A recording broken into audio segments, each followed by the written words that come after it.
I beg your pardon, please. I would like to invite Honorable Professor Rakesh Kurana, sir, for the panel discussion, and Professor Sachin Kumar, sir, Faculty IT Department, MER. I would like to request the signatories to take the distinguished chairs. AI with HR, leveraging AI solutions. HR processes. Those are fairly general comments that I made, that how AI is advancing, particularly in HR practices. At the same time, there are challenges that we are facing. So one thing is very relaxing and at that time he of course asked me a very specific question which everyone asks. Is AI taking away humans' job? This is a common question, and it is there are multiple answers to this, and I think every answer is correct in some sense. When asked me that question last time, I said no, AI is not taking away human job. But what it is doing, we are changing the role of the job from one task to another. That means we are retraining some of those people who are currently doing a work that because of existence of AI, automation, then how can we train them so that they can contribute in the new role? That's all it is doing. So we are not taking away job. But what I say is that the company, the managers or institution should make a proactive plan so that there is not much negative consequence. That means how they can use the people. So things are actually everything is correct. We are just facing a different. It is true that more automation happens, there will be less job for human job. But at the same time, there will be a lot of advances in the society and so we will still advance, and people who are currently involved in some manual job should probably get interested in their new role as well. So now what I do, we have a new panel on this HR. What I would like to do, we have three very good members here. The team from this institution, and then also is AI impact now? Because it just grasps your interest, and the next time you log in, it just throws you the same kind of liking and interest. So it has a big, the large data model, the large language model which works back of this entire mechanism. And there are data scientists who analyze your interest. What was you have the shopping list. I'm sure everybody would have experienced Alexa at home. Right? So what is Alexa? It's again, a pocket AI model which is accessible to even a kid of 1 year will say, Alexa, good morning. And Alexa will respond. And play this song. Alexa will definitely. And I'm sharing my own example. We play some religious song in the morning. Now my Alexa is kind of contained, it's tuned in a way. Every morning, the moment you say, okay, Alexa, play Hanuman Chalisa, उसके बाद उसको रोकना मुश्किल होता है. It will just send a series of the same, songs. Alexa को बोलेंगे, अच्छा Alexa, play Ram Bhajan. Here you go. And now, after using almost a year and a half, it does not even we don't need to even tell her anything. We just need to ask, okay, play Hanuman Chalisa. That's all. It will start with Hanuman Chalisa and it will go all this. Sare Bhagwan ke your Monday and whatever. Yes. Right. So this is what is this all about? It's an artificial intelligence, right? And it is a reality now. It's a reality because we have Uh, Now, I think the latest invention which I was just going through in the news. Now, there's an artificial nose is being developed. The nose can sense the fragrance of 100 types of coffee. Now, put a cup of coffee to that intelligent, that artificial nose. The back of there's a screen back of it, and it will say, okay, this is the fragrance of this particular coffee or this particular taste. So this is how the next level of artificial intelligence has reached, and we just cannot ignore in our part of life. The new gen industries, the new gen companies which are coming up now, we talk about the mobile solutions like Ola, Uber. We talk about the food app of the world. Especially in metro, can we expect even our life without Zomato or Swiggy now? We just cannot do that. And this is a strong model which is working, and all the app, it's artificial intelligence, right? And the kind of quick service we get, just a few click away, and we get things delivered. Now, how we are, adopting it as an HR practices, obviously the big companies are already reached to that level where the manual intervention is reducing day by day, because it has given a space to a job where the exceptional skills are required. Let's say the leadership training when it's required, then obviously there will be human intervention will be required. But again, starting from the screening of resume till the performance management. Now, the human intervention is obviously getting weaponized day by day. The chat box have been installed to cut that human intervention and to give that speed of query resolution with whatever employee it is. The onboarding process are completely automated. The performance management is completely automated, right? And customized softwares are being developed wherein you just tell them what is your requirement, and there are companies who are helping that system grow to increase the productivity. Now there's no the paper pencil job is left. There are no executive level jobs which used to earlier. One person used to take care of the complete onboarding, filing papers, etc. Now everything is digitalized. So there are organizations who are working on no paper, completely zero papers. Again, that really helps our environment also to grow further. Right. So AI is obviously in every part of the life, and this is how all the big companies are, getting involved and evolved as well. Where the less human intervention to reduce less, the zero faults basically. So that's how the big, large language models are being developed, and these are really helping the productivity grow within zero faults.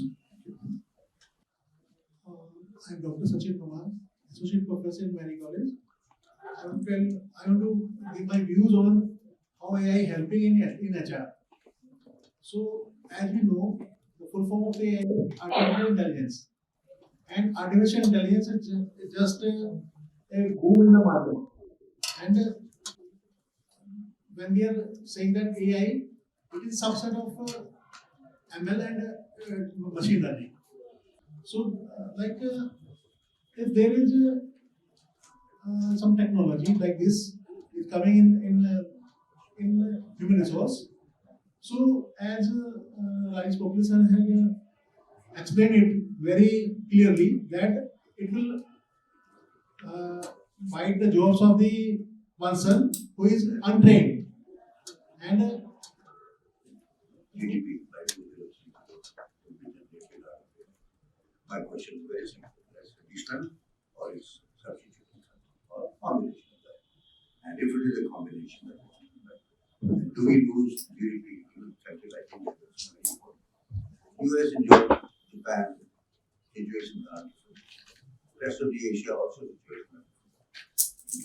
And it goes back to any earlier new technology, whether it was tractors or it was motors, pumps, so on, or substituting the road-driven car or steering car, automobile. Well, those technologies in a century or so settled in US, Europe, where 99.99% motors, I see was not the case in India, it's not the case in this situation. And I can only recall comments. I had gone for a teaching assignment quite early at 3 or 6. My little daughter, when we came, she saw all these animals on the road, like this, quite young. She said, "What is all this?" I said, "No, we went to Chicago and saw a technology museum. We have a technology museum everywhere in the country. You walk on the road and you find from this end of the technology to the latest BMW or whatever it is. Is that not likely to happen in AI?" Second, my question is that yes, there are some applications where the conditions are very conducive. For example, digitalization on one hand, a lot of drivers need GPS industry for transporting people and so on. And lo and behold, you have somebody like otherwise. Having come up, they are able to show the efficiency. Where is this application on the network or driverless cars? I will ask a very, very simple question. It is not artificial intelligence. It is a high level of data processing, it's data science. And these are algorithms are what? Right? Based on probability models or other models, which will tell you most likely this thing is this, right? And hence you take this decision, right? So this is decision science. So we have been studying and teaching decision science for 60, 70 years now, and also probability models and whatnot. So where has this certain word come from? Just like I used to wonder why they call it cloud computing. Because not a single server is put on the cloud. It is put in the minds of computer judgment, but we call it cloud computing. Somebody can argue today why it is called cloud. We have cloud kitchens as well, right? Yeah, cloud kitchens. So, Yeah. so does that mean, like they're setting kitchens over in the sky? Ladies love it. Let somebody else do it. Up there, we don't know. Anyways, that is partly as a marketing professor for 53 years now, starting with Ireland and other places, which is contained sometimes brand names are not apt, but the catch-on, right? And this is not apt. Why? Because in the classrooms, in good classrooms like MIT and other places, there have been argued quite some time that this is the word. This is likely in the future. This is decision science. This decision science will be applicable wherever data processing is done properly, whether it is done here or it is done here in the bar. Now done in the bar. And somebody is programming it. And those jobs are of course will increase. Those who program all of this, those who understand all of this. Just like now, the people who make laptops, their jobs are there. People who used to make Kalamdabat and all that is not there. Okay. So my question is there something to worry here, right? Privacy, of course, angle is there, but that's a bigger issue. But partly in countries like India, our consciousness about privacy issue is not much. And in the end, when Alexa knows your style of Hanuman Chalisa, not only Hanuman Chalisa, but kind of Hanuman Chalisa you like, well, that was a taste. yeah, then they have a hold on you. They can work you like a puppet. This is what is happening now. This is it's an unavoidable now. We probably need to conclude.